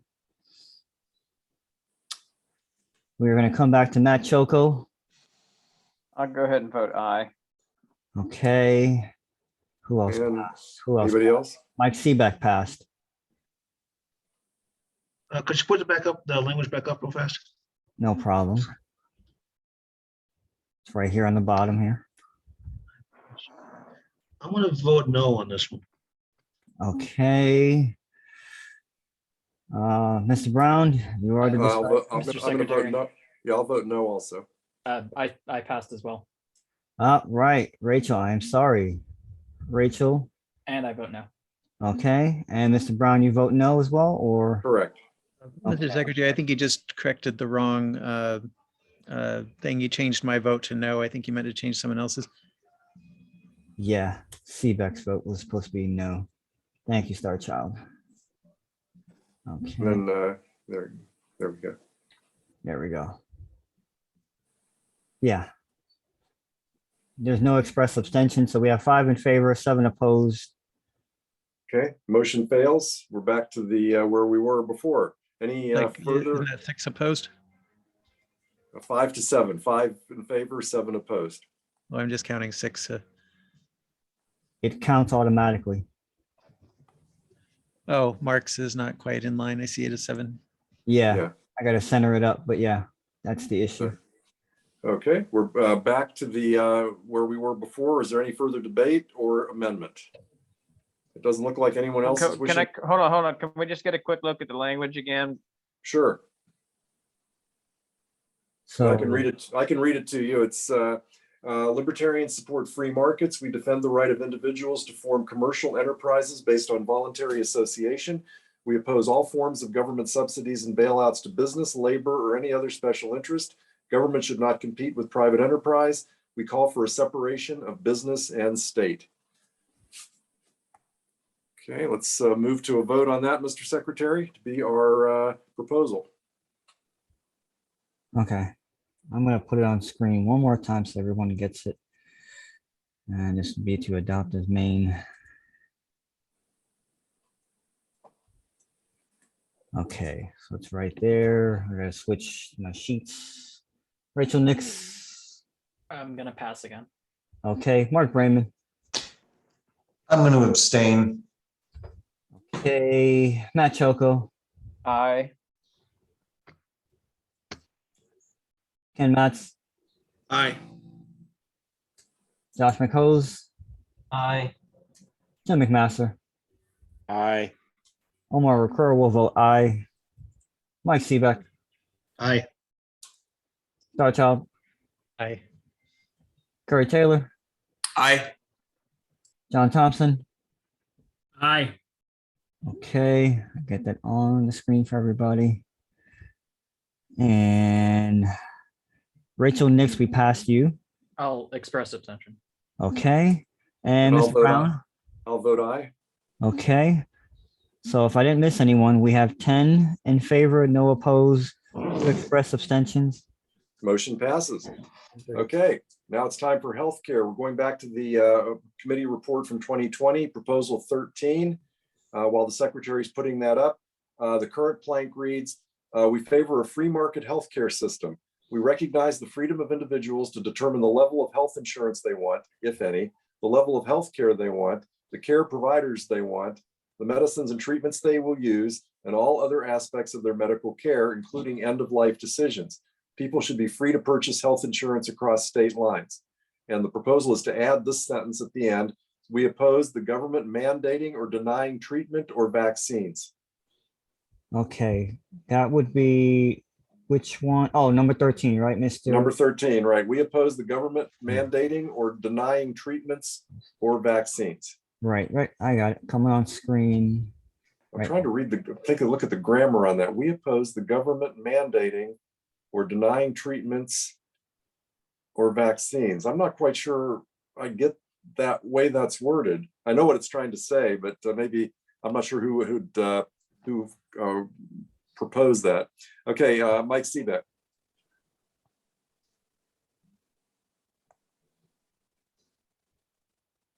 Mike, did you wish to? Point of personal privilege. Yes, Starchild. It might also be helpful, Mr. Secretary, if you could put the titles of the planks on there, just so we see what the Yeah, this one is healthcare. Yeah. Okay. 1 second. I'll get that for you right now. What we're discussing here is just adding the blue language, right? Correct. Yes, that's what's proposed. And Mike was recognized. Yeah, sorry. Okay, I put some alternative language in the chat, which I think cleans up the language. It is clunky. The principle's great. So I'm going to move to amend this with what I put in the chat to replace what's in blue on the screen. What's in chat says, we oppose governments mandating or denying treatments, comma, including vaccines or other invasive medical procedures. Okay. Wait for the secretary to get that up there. But yeah, meanwhile, Omar, it's in chat. No, I get it. Well, where do you want to put it? To replace the last sentence with what I have in chat. Okay, understood. Okay, go ahead and speak to your motion then. The principle's great. The language is clunky. As someone who is currently under a medical exemption on COVID jabs because of it being in a monoclonal antibodies clinical study, and someone who's also had a lifetime of vaccine damage, this is a kind of a personal issue. I was threatened with my job because of not getting the vaccine, but I was able to obtain exemptions for that. I have a major fundamental issue with the government getting its nose in the door about what we put into our bodies, whether it's dietary or medical or anything else. And I think we need to express that rather clearly. If they can start, we don't have sovereignty over our own bodies, we're in trouble. And if we own ourselves, we have the right to tell them no. And that's why I think we should have the language we have there. Okay. I don't see anyone else even trying to speak on this. So it sounds like someone might actually agree with you. So it does happen on occasion. Yeah. Okay, Mark Brayman. Yeah, I'm wondering if it weakens the sentence to include the words or denying. We've already said that individuals are freedom to get the level of health care they want. Under what circumstances has there ever been a government denying a treatment that we have said that they're entitled to? The only denial would be due to lack of funding. And are we taking a stand? Are we taking a stand against, Medicaid or Medicare choosing what treatments they're going to support? I mean, I thought we were taking a stand against Medicare and Medicaid in general. We've had denials of organ transplants in the past 2 years because of the vaccination status of the recipient. That's been all over the news. Yes. Oh, yeah, that's right. Yeah. And I also thought that meant when you said that it was about like people, government hospitals refusing to prescribe other drugs people might want as alternatives to the treatments for COVID. That has happened too, both for COVID and also for a classic why there's right to try legislation out there. Yes, yes. Okay, my question's been answered. Okay, Matt Cholko. Scratch me. Oh, he's off. Okay, Omar Requera. Yes, thank you, Mr. Chair. So the question was asked, where is the government denying these things? The first place I would look to is the Food and Drug Administration. They're the key holders to all these things, to all the different types of treatments for all kinds of things. I think we noticed as libertarians already that the FDA kind of is a pay-for-play organization. There are a number of, trying to think of something specific, organizations and research facilities, colleges, universities, you name it, that have come up or are working on things. COVID's a good example of it, right? I mean, the government took full control of COVID, and if you were testing people, they were arresting you. If you were a private laboratory or organization testing people or trying to collect research or data on it, the government was going after you. So that's one specific example of the government denying treatment. If there's certain kinds of medicines you can't bring across state lines. I mean, the examples go on and on and on, that if the FDA doesn't approve something, you can't put it in your body, even if it could save your life. So there's also right to try legislation. There's the right to end your life, as what is it called? The voluntary euthanasia or no. There's it's on the tip of my tongue. When you have right to die. Yeah, right to die. Yeah, you've got stage 4 cancer. You don't want to become something that's you don't want your family to see you become. So you want to say, hey, listen, I should be able to go out on my own terms, and a doctor can assist you. So death with dignity. That's what it is. That's what it's called. Death with dignity laws. That the government denies that in some instances. So I'm not saying I'm necessarily in favor of the language, but I'm just addressing the point that was brought up, that when does the government deny anything? They do it all the time. I yield. Okay, Rachel Nix. Yeah, just as another example that would tie into other parts of our platform, because what would a libertarian meeting be without referencing drugs? Things like, psilocybin treatments for PTSD people. It's just another example of denials.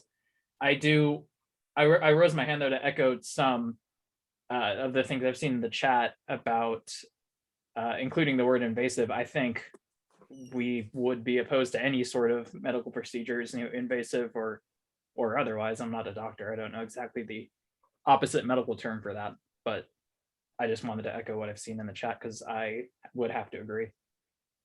Okay, Starchild. Yeah, I just put some language in the chat that I would like to propose as substitute. We oppose governments either mandating or restricting access to, and actually I would like to say voluntary access to, somebody brought up denying certain things under Medicare, that kind of thing, which, it's legitimate. So we oppose governments either mandating or restricting voluntary access to medical treatments or procedures, including vaccines. Okay, let's wait for the secretary to get that up there. And Starchild, did you want to speak to that any further? No, I don't think I really need, I think it's fairly self-evident where it's going. Hopefully people can see the advantages. Okay. All right, let's get that up there so we can be sure of what we're debating. Okay, do me a favor, Star Child, put it back in the chat because you said something about voluntary, so Oh yeah, just the word voluntary before the word access. voluntary before access, okay. In 1 second to just copy and paste.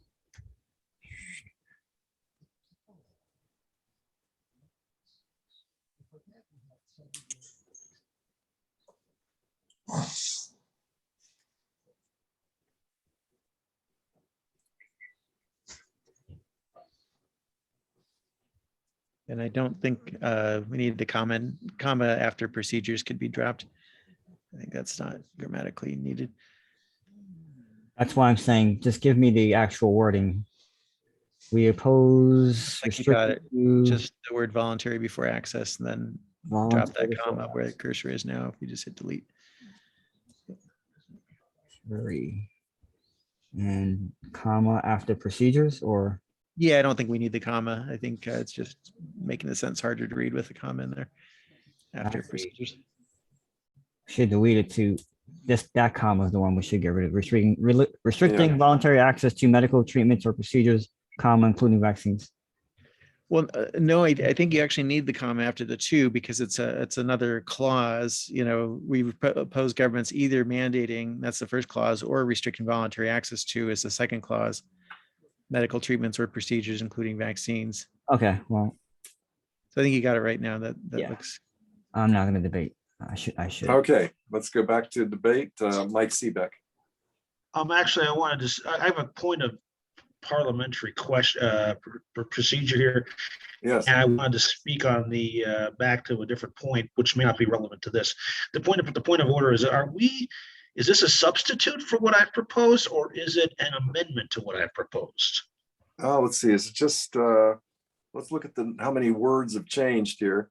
Let's see. The original one is we oppose governments mandating or denying treatments, including vaccines or other invasive medical procedures. And this would change it to, yeah, basically this is, it's been proposed as a substitute, but it really is just adding a couple of words, it looks like.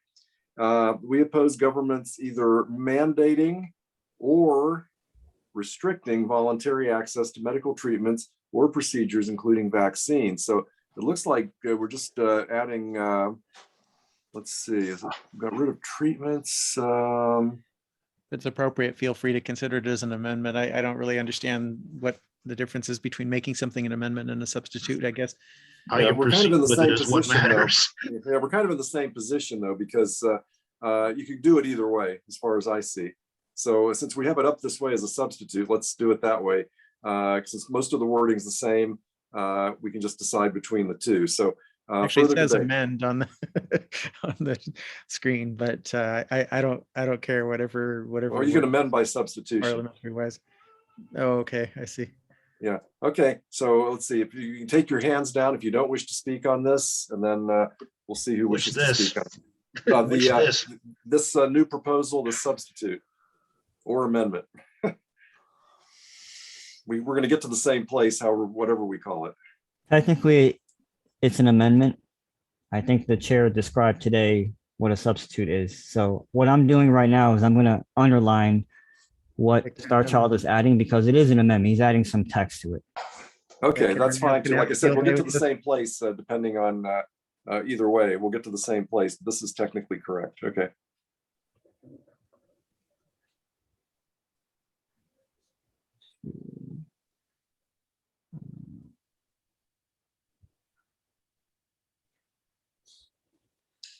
Oh, medical was there already.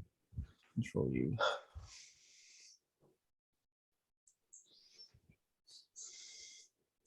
Control U. Our procedures, including vaccines. Well, it is actually reversing the order and everything. I think we should stick with it as a substitute motion. There's too many different things to correct on there. You're right. All right, further debate, Curry Taylor. Yeah, I think both of these changes to the original motion are fine. I would support either one of them, but I think Star Child's here is slightly superior because it has removed that word invasive there, so as to be more general, slightly more general than what it was before. And I also like his wording slightly better too, so I'll support this one. Okay, let's see, Mike Seebeck. Okay, a comment on why invasive is in there. An invasive medical procedure can be anything from a surgery to, say, like correct an open heart problem, or to have a kidney transplant, or it can be something as simple as in the case of my wife, who had her myo rings installed in her eyes done in Europe 2 years ago because the government wouldn't approve the procedure in this country. That saved her vision. Invasive, it refers to how the procedure interacts with the body. There are medical procedures that are not invasive. Taking a blood draw, for example, for a minor test, or taking a throat culture to test for strep, things like that. That's why it's in there, because there are medical procedures that go both ways. But there are also other medical procedures that could be mandated by the government that are invasive, like forced sterilization is a great historical example of that. So that's why that's in there. That's all I have to say about it. Mr. Chair, Yes, Mr. Secretary. I got to put my hand down.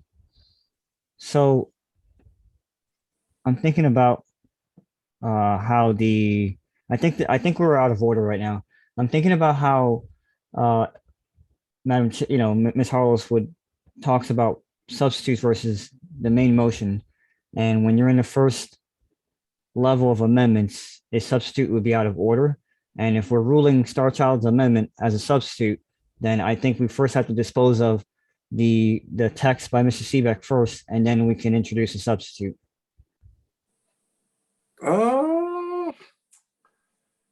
He's right. That sounds technically correct. It seems like the way we're doing it, though, is more practical. So unless someone wants to challenge the ruling of the chair, I think we should continue with this as a substitute, like choosing between these two versions. I will appeal the ruling of the chair. All right. The chair is not a slave to Roberts here is the reason I made that ruling, and we're going to get to the same point either way. So fine, if we want to, let's go to a vote of all those that wish to sustain the ruling of the chair. I need to. It's debatable. Order. It's debatable. I also need to understand what the ruling of the chair is. Yeah. Okay, so considering this is debatable and we don't want to really waste time with this, I will withdraw my ruling, and we will go according to Roberts then. I don't want to drag it out into a long debate about what the rules are going to be. So let's describe. The problem is about with this amendment is it like rearranges some of the language and all that. So let's just call it an amendment. Well, who was the proposer? Was that Star Child? Star Child's amendment to the original motion, or the original amendment. So it's more of an amendment to the amendment, because the first one is an amendment to what we already had on our proposal from 2020. I think I missed the understanding what the objection to your defining as substitute was, but whatever we're just that not going to call it that. We're just not going to call it a substitute motion. Okay. So basically, the main amendment was to what Mr. Seebeck proposed. We oppose governments mandating or denying treatments, including vaccines or other invasive medical procedures. And this is an amendment to the amendment to rephrase that as we oppose governments either mandating or restricting voluntary access to medical treatments or procedures, including vaccines. So we're pretty much back to where we started. It's just what we're calling it. So is there any further? Correct. Yeah. Is there any further debate on the Star Child proposal? Seeing none, let's move to a vote on the Star Child amendment. Mr. Secretary, if you can go for that one. Okay.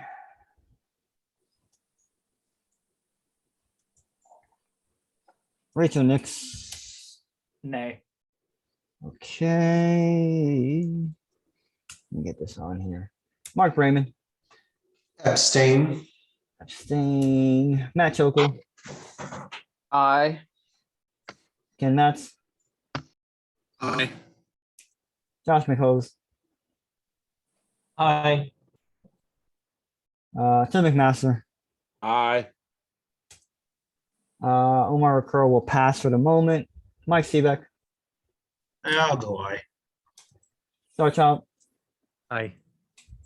Corey Taylor, Aye. John Thompson. Aye. Okay, coming back to me, Omar Curl, I'll vote aye. And Mr. Brown, do you wish to vote? Yes, I'll vote aye also. Okay. I'm going to bring this over to where we are. Oh, here we are, number 10. With a aye vote, we have 10 in favor, 1 opposed, and 1 express abstention. Okay, motion passes. That's now the motion on the floor. That's now the main amendment. Open to further debate. The same thing we've been debating is open again to debate because it's now the main amendment. Our choices now are that amendment that we just passed versus the original wording, which was we oppose the government mandating or denying treatments or vaccines. Point of order. I mean, Yes. I don't think that original CBEC language is there anymore. We just No, it's amended it. not. It's not. But it wasn't defeated either. Well, okay, wait a minute. So the choices are what we just passed of Star Child's or the original language that was in the proposal that we came from the 2020 convention, which was much shorter. It was just, we oppose the government mandating or denying treatments or vaccine. No, sir, that's not That was correct. the original. That's Yeah, not That was correct. not the original proposal? No, that is the original proposal, but my proposal was to amend that, and Star Child's was to amend mine, which just passed. So Star Child's has now become the amendment to the original proposal. Correct. Okay, yes. Correct. Correct. Okay, yes, correct. Okay, further debate on that? Seeing none, and considering it's the same thing we just voted on, does anyone wish to vote again, or is there any objection to passing that as the amendment? Hearing none, that is now our amendment to the original motion. And so again, since we're in all these levels, we're back to the, let's do a roll call vote though on the main motion, which now includes that language. Point of information, Mr. Chair. Yes. I just want to say, as we're back to the main motion, I had no objection adopting this as the main motion. Does anyone wish to further debate? Because you normally ask that, and I see Mr. Brayman's hand up. Oh, yes, Mark Brayman. Yeah, this sentence as modifying this main motion now adds some additional confusion to what I'm afraid was already present as a confusion in the platform plank. We start out by saying we favor a free market healthcare system, but then we include the wording that we recognize the freedom of individuals to choose the level of healthcare they want, the care providers they want, the medicines and treatments they will use, and all other aspects of their medical care, implying that it is still somehow everybody else's responsibility to provide them with whatever they want, regardless of their ability to pay. This last sentence also, in saying that the government shouldn't deny anybody a treatment that they want, also carries the implication that it shouldn't be denied regardless of how expensive it is. Regardless of how dangerous it is, regardless of what liability the drug company that manufactures it ends up assuming, because it hasn't been investigated, it hasn't been tested. To me, this is a very muddled platform plank, and I think many people will recognize it as that. It would be better if we stated explicitly that this is only available to people who can afford it, if that's the way we feel. Okay, further debate. It's the Omar Requera. Thank you, Mr. Chair. Damn, really outstanding point by Mr. Brayman. I've been sitting here thinking to myself, this wording is so clunky. I like the last line, but it's very clunky. And I think that's why I voted down on this in the previous term, because I just wanted us to discuss it some more. It was one of these things that I think we passed earlier on in the term very quickly because we felt like we were under pressure to meet the deadline of the first convention or the sitting, whatever you want to call it, that online thing that we did. So I'm not gonna move to postpone, but maybe we need to work on this further. At the moment, I'm opposed to the main motion as worded. Thank you. Okay, let's see, Curry Taylor.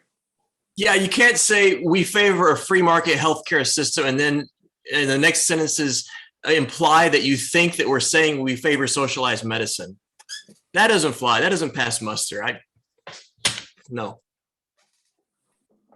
Okay, Mike Seebeck. I don't see where there's any implication of a positive right or obligation here.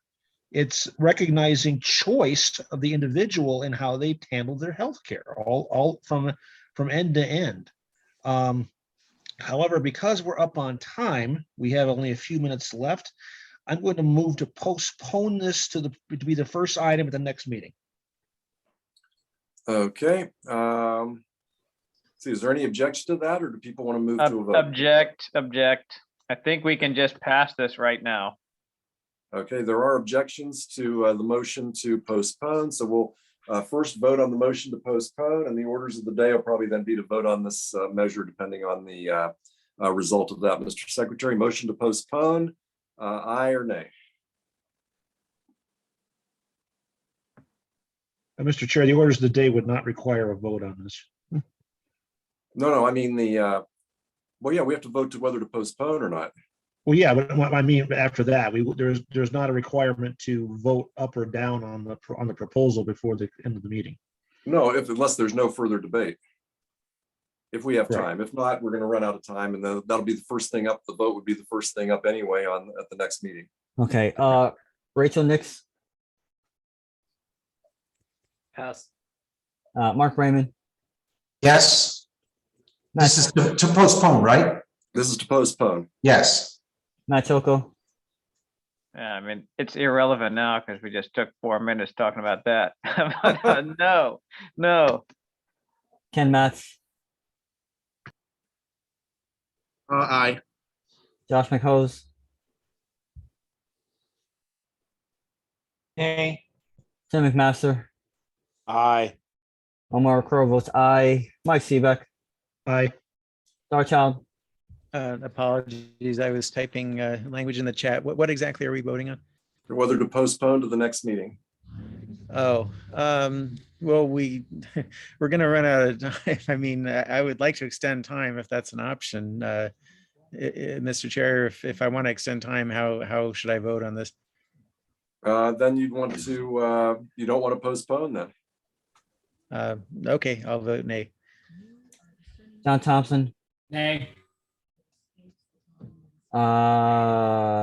Rachel passed. Rachel Nix passed. I'll vote yes. Okay. I'll vote no on that. All right. Rachel Nix is a nay. No, Rachel was a yes, I thought. I was a yes. Okay. Sorry. It's all good. It's late. That brings us to 6 in favor, 5 opposed. Did I miss anyone? There's somebody. Starchild. Starchild voted nay. Starchild's nay makes it 6-6. Okay, so it does not pass, but we're out of time anyway. So I guess the question is the orders of the day, if there's no further debate, would be to move to a vote on the motion.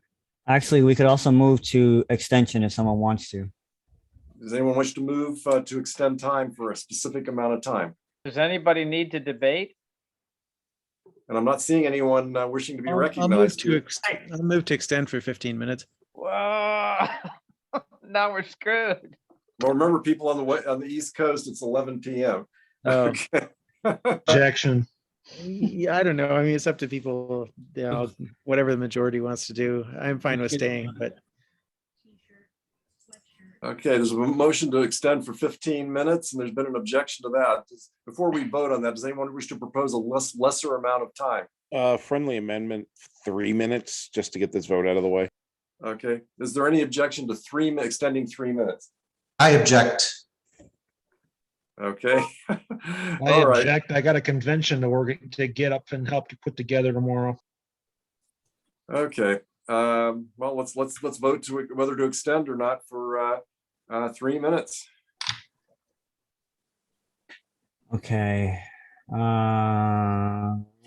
Rachel Nix, Nay. okay. Mark Raymond, Nay. Ted Brown, no, sorry. Matt Choco, Aye. Ken Matz, Nay. Josh McHose, Nay. Jim McMaster. Aye. I will pass. Omar Ricur will pass. Mike Seebeck, No. Star Child, I'm going to say nay. I just don't think 3 minutes is enough to do it justice. Curry Taylor, I don't understand at all how people can misconstrue that plank to be that way, to think that it could possibly imply socialized medicine. But since there are people who seem to think that's the case, I will abstain. Thompson. Aye. Okay. I will vote nay as well. Mr. Brown, you vote? Yeah, I'll vote aye. What party is this? We're at 4 in favor, 7 opposed. Okay, fails, and we're out of time. So basically where we are is it's time to adjourn, and the first thing up will be, this is still on the floor. Yeah, that's the way it should work. Yeah, it's still on the floor. So anyway, thank you all very much. We were pretty productive here, and our next meeting is March 13th, which is Sunday at 3 p.m. Eastern, 2 p.m. Central, 1 p.m. Mountain, and 12 noon Pacific, and whatever time zone it is in Alaska, earlier than that probably. Okay. Thank you all.